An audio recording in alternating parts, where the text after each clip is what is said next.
Olá, mulheres! Mais uma vez venho aqui para compartilhar com vocês uma palavra de direção a respeito do mês de abril. Nesse mês, a nossa palavra é fé. Fé no chamamento dele a nosso respeito.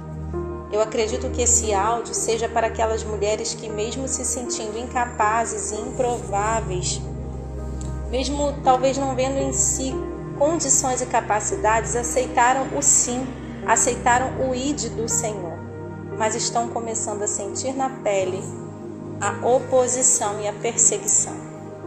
A nossa leitura está em Atos 14 e em Gálatas 1. Lá em Atos 14, nós vemos a história onde Paulo e Barnabé fazem a sua primeira viagem missionária.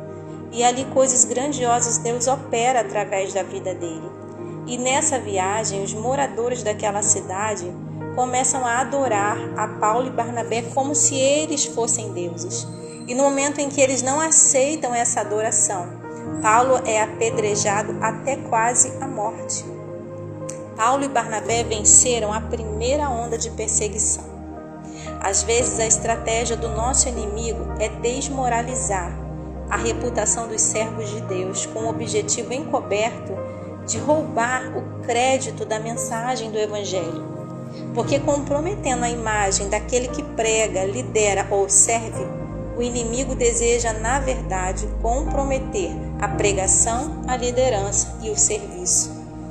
Aqui foram produzidas as primeiras marcas de Cristo em Paulo, quando ele foi apedrejado por não aceitar ser colocado pelas pessoas no lugar de Deus, por ter realizado milagres. Paulo era apenas um instrumento.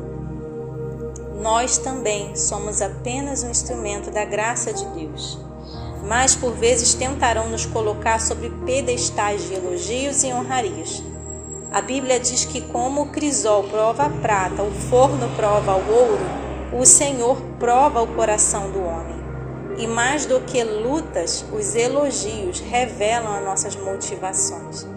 Em Provérbios 18:12 diz que a vaidade precede a queda. Que perigo! Antes pedradas dolorosas que nos mantêm na porta estreita do que elogios que vão nos conduzir a caminhos largos. Passaremos por esse teste, mulheres, onde o nosso coração será revelado e nossas motivações expostas. Será que permaneceremos firmes diante das vozes contrárias ou só continuaremos de pé mediante palavras de encorajamento de homens?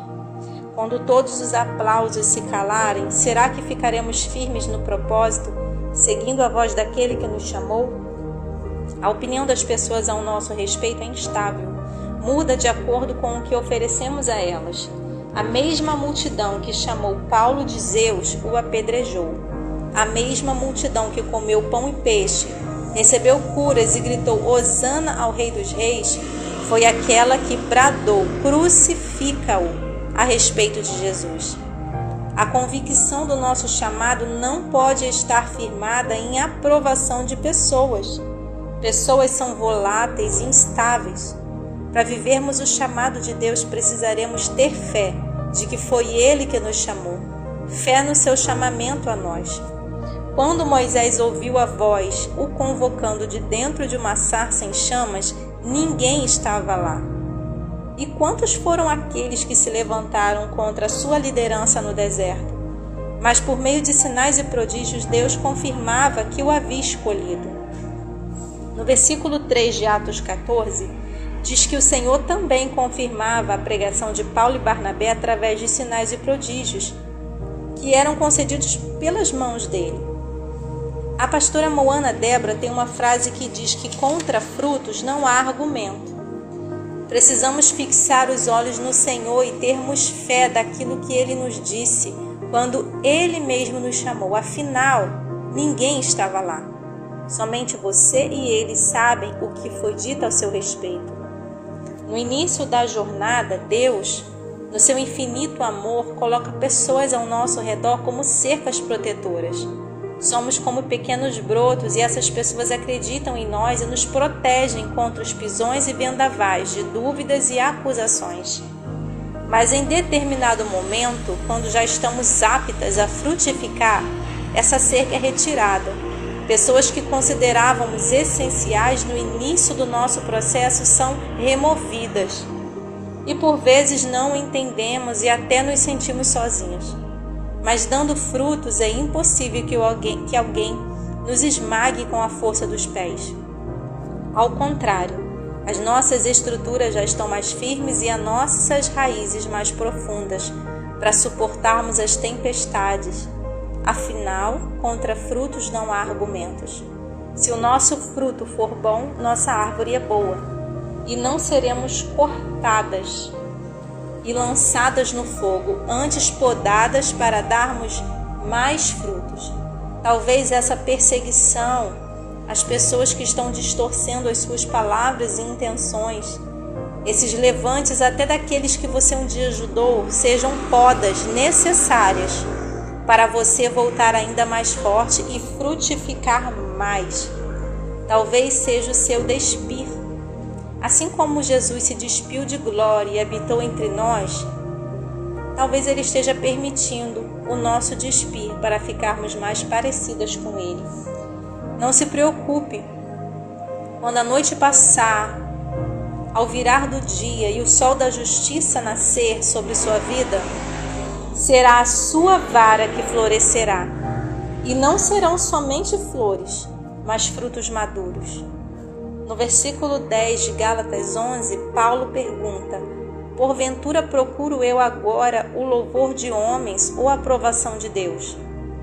Ou estou tentando ser apenas agradável às pessoas? Se ainda estivesse buscando agradar os homens, não seria servo de Cristo. Paulo disse isso à igreja, não foi para as pessoas de fora, mas para os de dentro. Coisa dolorosa é a pedrada que vem de perto. Como uma amiga me disse uma vez, a igreja persegue a igreja. Não precisamos esperar perseguições ao nosso chamado pelos de fora, mas infelizmente se dará por pessoas que criamos vínculos de amor e que até muitas vezes já ajudamos. Por isso, essa é uma peneira mais fina que está a nos purificar nos mínimos grãos de sujeira do nosso coração. Todos eles passarão por ela. E o nosso olhar, a nossa visão precisa permanecer na fé do nosso chamamento e a nossa audição conectada à voz daquele que nos chamou.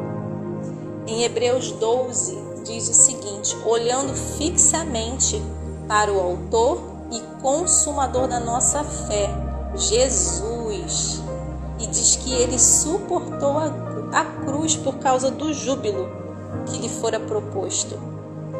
E Paulo fala, reflete profundamente sobre aquele que suportou tamanha oposição contra a própria pessoa, para que não vos fatigueis nem pouco desanimeis.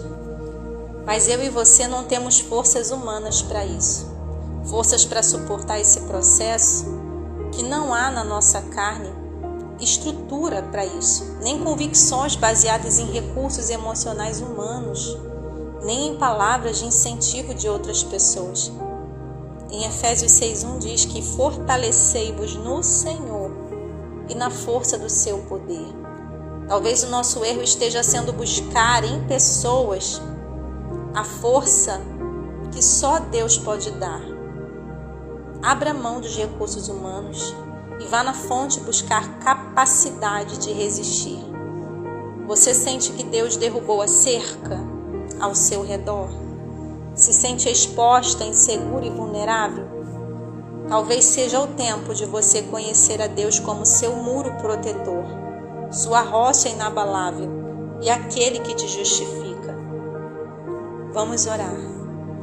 Pai, ensina-me a caminhar por fé e não por vista no teu chamado sobre mim.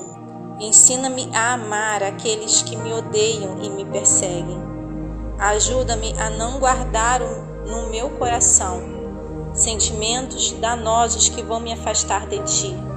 Cria em mim, Senhor, misericórdia a respeito dessas pessoas e ajuda-me a amá-las como o Senhor as ama.